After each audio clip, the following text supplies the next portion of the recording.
நமசிவாய் வாழ்க, நாதன் தாழ் வாழ்க, இமைப்பொழுதும் எண்ணெஞ்சில் நீங்காதான் தாழ் வாழ்க. ஓம் நமசிவாய, ஓம் நமசிவாய, ஓம் நமசிவாய. குரு வாழ்க, குருவே துணை. அனைவருக்கும் வணக்கம். நான் உங்கள் சங்கீதா ராம்குமாருங்க. நம்ம ஜூன் மாத ராசி பலன் எப்படி இருக்குது அப்படின்னு சொல்லி பார்ப்போம். இந்த மாதத்தோட கிரகநிலைகள் எப்படி இருக்குது அப்படின்னு பார்த்தோம்னா, மேஷத்தில் சுக்கிரன் இருக்காருங்க, ரிஷபத்தில் சூரியன் புதன் இருக்காங்க, மிதுனத்தில் குரு இருக்காரு. இப்போ குரு தற்பொழுது இந்த மாதம் பயிற்சியாகி மிதுனத்துக்கு வந்திருக்காரு. அடுத்து பார்த்தீங்கன்னா உங்களுக்கு 4ஆம் இடத்துல சந்திரனும் செவ்வாயும் இருக்காங்க, 5ஆம் இடத்துல கேது இருக்காங்க. அடுத்து உங்களுக்கு ராகு பகவான் பார்த்தீங்கன்னா 11ஆம் இடத்துல இருக்காங்க. அதாவது காலபுருஷனுக்கு 11ஆம் இடத்துல ராகு, காலபுருஷனுக்கு 12ஆம் இடத்துல சனி பகவானுங்க. இந்த மாதிரி நவகிரகங்கள் இந்த மாத தொடக்கத்தில் இந்த அமைப்பில் இருக்காங்க. சரி, இந்த நவகிரகங்கள் இந்த மாதம் உங்களுக்கு எந்த விதமான பலன்களை தரப்போகிறாங்க அப்படிங்கிறத நம்ம ஒவ்வொரு ராசிக்கும் வரிசையாக பார்க்கலாம். விருச்சிக ராசிக்காரங்களுக்கான ஜூன் மாத பலன்கள் எப்படி இருக்குன்னு சொல்லி பார்ப்போங்க. விருச்சிக ராசியில் பொறுத்த வரைக்கும் விசாக நட்சத்திரத்தோட 4ஆம் பாதம், அனுச நட்சத்திரம் முழுமையாக, கேட்ட நட்சத்திரம் முழுமையாக இருக்குங்க. ஆக மொத்தம் பார்த்தீங்கன்னா 3 நட்சத்திரம் 9 நட்சத்திர பாதங்கள் இந்த விருச்சிக ராசியில் இருக்குது. விருச்சிக ராசிக்காரங்க பாருங்கள், எந்த ஒரு விஷயத்தையும் வேகமாக உடனே செஞ்சு முடிக்கணும்னு நினைப்பாங்க. நல்ல தைரியமானவங்களாக இருப்பாங்கங்க. ஆனால் ஒரு கோவக்காரங்களாகவும் இவங்க இருப்பாங்க. இவ்வளோ சிறப்பான இந்த விருச்சிக ராசிக்காரங்களை பொறுத்த வரைக்கும் பாருங்கள், உங்கள் ராசியாதிபதியான செவ்வாய் பகவான் உங்களுக்கு 9ஆம் இடமான பாக்கிய ஸ்தானத்தில் இருக்கிறனால உங்களுக்கு இந்த மாதங்கள் ஓரளவுக்கு நல்ல சாதகமான மாதமாகவே இருக்கும் நம்ம எடுத்துக்கலாங்க. அது மட்டும் இல்லாமல் பாருங்கள், சூரியன் தனது 7ஆம் பார்வையை உங்கள் ராசி பார்க்குறாரு, புதனும் 7ஆம் பார்வையாக பார்க்குறாருங்க. அப்படிங்கும்போது உங்களுக்கு தைரியம், தன்னம்பிக்கை அதிகரிக்கும். புதன் பார்க்குறனால புத்திசாலித்தனம் வெளிப்படும். எந்த ஒரு விஷயத்தையும் திட்டம் போட்டு செயல்படக்கூடிய மாதமாக இந்த மாதம் விருச்சிக ராசிக்காரங்களாண்டியா உங்களுக்கு இருக்குதுங்க. அடுத்து 2ஆம் இடம் அப்படின்னு பார்த்தோம்னாங்க வாக்குஸ்தானம், குடும்பஸ்தானம் அப்படின்னு சொல்லுவாங்க. இந்த இடத்துல பாருங்க, 2ஆம் அதிபதி, வாக்குஸ்தானாதிபதி, குடும்பஸ்தானாதிபதி 8ல் போய் உட்கார்ந்துருக்காருங்க. அப்போ குடும்பத்தில் சில பிரச்சனைகள் அப்படிங்கிறது வந்தாலும் குரு அவர் மற்றவங்க லக்ன ராசிக்காரங்களுக்கு வேற அமைப்புங்க, உங்களுக்கு வேற அமைப்பு. ஏன் அப்படின்னா உங்களுக்கு குரு 2ஆம் அதிபதியாக வந்துடுறாரு. அவரும் தன்னோட இடத்தையே தானே பார்க்குறாரு. அப்படிங்கும்போது என்ன பிரச்சனைகள் வந்தாலும் அதை சமாளிக்கக்கூடிய திறமையும் அவரே கொடுத்துட்றாருங்க. ஆனால் ஒரு விஷயத்தில் ரொம்ப கவனமாக இருங்க. சனி பகவானும் 10ஆம் பார்வையாக உங்களுக்கு 2ஆம் இடமான வாக்குஸ்தானத்தை பார்க்குறாரு. அப்போ பேசக்கூடிய வார்த்தைகளில் ஒரு தடவைக்கு 2 தடவை யோசித்து நிதானமாக பேசுங்க. தேவையில்லாமல் அடுத்தவங்களை யாரையும் கிரிட்டிசைஸ் பண்ணி பேசிடாதீங்க. தேவையில்லாமல் சிக்கல்களில் மாட்டிக்குவீங்க. நோ ஒப்பீனியன், அடுத்தவங்களை பற்றி ஒப்பீனியனே உங்களுக்கு நீங்கள் யார்கிட்டையும் ஷேர் பண்ணிக்காதீங்க. புதுசாக யார்கிட்டையும் பாருங்கள், வாக்கு கொடுத்துடாதீங்க. ஏன்னா ஏற்கனவே கொடுத்த வாக்கையே காப்பாற்றுறதுல சில சிக்கல்கள் இருக்கும், அதுவே சிரமப்படுவீங்க. அதனால் வாக்கு அப்படிங்கிற விஷயத்தில் கவனமாக இருங்க. அதே மாதிரி வாக்கை மூலதனமாக கொண்டு செயல்படக்கூடிய ஸ்கூல் டீச்சர்ஸ் ஆகட்டும், காலேஜ் ப்ரொஃபஸர்ஸ் ஆகட்டும், லாயர்ஸ் ஆகட்டும், நீங்கள் ரொம்ப கவனமாக வார்த்தைகளை கையாளுறது சிறப்புங்க. அடுத்து பார்த்தீங்கன்னாங்க 3ஆம் அதிபதி சனி பகவான் 5ஆம் இடத்துல இருக்கார். அப்போ உங்களோட முயற்சிகள் மூலம் உங்களுக்கு அதிர்ஷ்ட வாய்ப்புகள் கிடைக்கும். குழந்தை பாக்கியம் இல்லாதவர்களுக்கும் பாருங்கள், முயற்சியின் மூலியமாக ஏதாவது ஒரு ட்ரீட்மெண்ட் மூலியமாக குழந்தை பாக்கியம் கிடைக்கிறதுக்கான வாய்ப்புகள் அப்படிங்கிறது இருக்குங்க. அதே மாதிரி 3ஆம் இடம் பயணம், பயணங்கள், சின்ன பயணங்கள் போகக்கூடிய ஒரு அமைப்பு உங்களுக்கு இருக்குங்க. அடுத்து 4ஆம் இடம் அப்படின்னு பார்த்தோம்னா வீடு, வண்டி, வாகனம், சொத்து, தாயார், சுகஸ்தானம் அப்படின்னு சொல்லுவோம். இந்த இடத்துல ராகு இருக்காருங்க. குருவோட பார்வையும் தனது 9ஆம் பார்வையா அந்த 4ஆம் இடத்தை பார்க்குது. செவ்வாய் பகவானும் 8ஆம் பார்வையா இந்த 4ஆம் இடத்தை பார்க்குறாருங்க.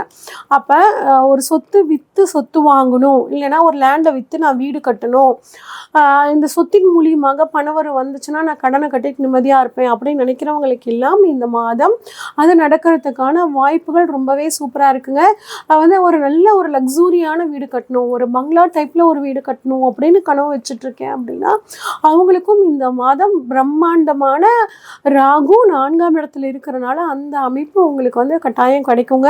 அதே மாதிரி ஒரு பழைய காரை கொடுத்துட்டு புது காரை நான் வாங்கலாமானாலும் 4ஆம் இட ராகு உங்களோட ஆசையை கட்டாயம் தூண்டுவார். ஒரு பெரிய அமைப்பு, பெரிய வாகனம் வந்து நீங்கள் வாங்கக்கூடிய அமைப்பு உங்களுக்கு இருக்குங்க. அடுத்து 5ஆம் இடம் அப்படின்னு பார்த்தோம்னா 5ஆம் அதிபதி குரு பகவான் உங்களுக்கு 8ஆம் இடத்துக்கு போகிறாருங்க. 5ஆம் இடத்துல சனி பகவான் இருக்கார். அப்போ குழந்தைங்க விஷயத்தில் நீங்கள் கொஞ்சம் கவனமாக இருக்கணும். வளர்ந்த குழந்தைகளாக இருந்தாங்க அப்படின்னா அவங்கக்கிட்ட உங்களோட கருத்துக்களை வந்து நீங்கள் பொறுமையாக எடுத்து சொல்லுங்கள். தேவையில்லாமல் அவங்கக்கிட்ட வாக்குவாதமோ ஆர்கியூமெண்ட்டோ வந்து வச்சுக்காம இருங்க.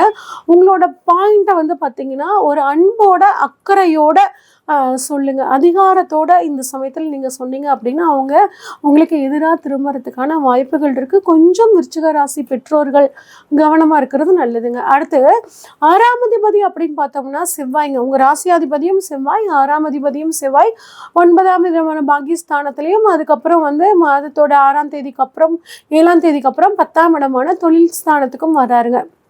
அப்போ உத்தியோக ரீதியாக ஒரு டிரான்ஸ்ஃபர் வேணும்னு நினச்சிட்ருக்கிறவங்க ப்ளஸ் தொழில் ரீதியாக ஏதாவது ஒரு மாற்றம் பண்ணணும்னு நினச்சிட்ருக்கிறவங்களுக்கு இந்த காலம் வந்து பார்த்திங்கன்னா ஒரு நல்ல காலமாக, ஒரு அற்புதமான காலமாக இருக்க போகுதுங்க. அடுத்து 7ஆம் இடத்தை பொறுத்த வரைக்குங்க 7ல் சூரியன் புதன் இருக்காங்க. 7ஆம் அதிபதி சுக்கிரன் 6ஆம் இடத்துல இருக்கார். அப்படிங்கும்போது உங்கள் வாழ்க்கை துணைக்கு இது வரைக்கும் ஒரு உத்தியோகம் இல்லை அப்படின்னா அவங்களுக்கு உத்தியோகம் கிடைக்கிறதுக்கான வாய்ப்புகள் இருக்குது. ஆனால் அவங்களோட உடல் ஆரோக்கியத்தில் கொஞ்சம் கவனமாக இருங்க. உங்கள் வாழ்க்கை துணை அரசாங்க உத்தியோகத்துக்காக காத்துட்டு இருந்தாங்க அப்படின்னா அரசாங்க உத்தியோகம் கிடைக்கிறதுக்கான வாய்ப்புகளும் வந்து பார்த்திங்கன்னா நல்லாவே இருக்குது. பிஸ்னஸ் பார்ட்னர் மூலியமாக சில ஆதாயங்கள் அப்படிங்கிறது உங்களுக்கு கட்டாயம் இருக்குங்க. அடுத்து 8ஆம் இடம், 8ஆம் அதிபதி 7ஆம் இடத்துல இருக்காருங்க. 8ஆம் இடத்துல குரு இருக்கார். அதனால் ஒரு சிலருக்கு பாருங்கள் அது வந்து ராகுவோட அமைப்பு படி அவர் 5ஆம் இடத்தை இயக்குவார் அப்படிங்கிறது ஒரு கணக்குங்க. அப்போ குரு ராகு காம்பினேஷன் மாதிரியான ஒரு சூழ்நிலை. அப்போ திடீர் அதிர்ஷ்ட வாய்ப்புகளை சொல்லக்கூடிய அந்த இடத்துல குரு ராகுவோட காம்பினேஷன் இருக்கிறதுனால திடீர் அதிர்ஷ்ட வாய்ப்புகள், திடீர் பண வரவு இதெல்லாம் உங்களுக்கு வர்றதுக்கான ஒரு சான்சஸ் சூப்பராக இருக்குங்க. பயன்படுத்திக்கோங்க. அடுத்து 9ஆம் இடத்தை பொறுத்த வரைக்கும் 9ஆம் அதிபதி சந்திரன் மாத தொடக்கத்தில் 9ஆம் இடத்துலையே ஆட்சி பெற்று செவ்வாயோடு சேர்ந்து சந்திரமங்கல யோகத்தை கொடுக்குறாருங்க. இது ரொம்பவே சிறப்புங்க. நிறைய பேர் வெளிநாடு போகணும் அப்படின்னு காத்துட்டு இருந்தீங்கன்னா வெளிநாடு போகக்கூடிய ஒரு அமைப்பு, வெளிநாட்டின் மூலியமாக நன்மை, இல்லை நான் வெளிநாட்டில் இருக்கங்க எனக்கு பிஆர் கிடைக்குமா, அதெல்லாம் கிடைக்கிறதுக்கான வாய்ப்புகள் ரொம்பவே சூப்பராக இருக்குங்க. அது மட்டும் இல்லை 10ஆம் அதிபதி அப்படிங்கிறவர் வந்து பாருங்கள் உங்களுக்கு சூரிய பகவான், அவர் 7ஆம் இடத்துல இருக்கார். உங்களோட வாழ்க்கை துணை வந்து புதுசாக ஏதாவது தொழில் ஆரம்பிக்கணும்னா அதுக்கான நேரம் வந்து பார்த்திங்கன்னா நல்லா இருக்குங்க. ஆனால் 10ஆம் இடத்துல கேது இருக்கும்போது உங்களோட தொழிலில் கொஞ்சம் கவனமாக இருக்கணுங்க. புதுசாக ஏதாவது தொழில் பண்ணணும்னு நினச்சிங்கன்னா உங்கள் சுய ஜாதகத்தில் தசாபுத்தி நல்லா இருந்தால் மட்டும் அதை பற்றின எண்ணத்தை வைங்க. இல்லை அப்படின்னா அமைதியாக இருக்கிற தொழிலை கவனமாக பார்த்துக்கோங்க.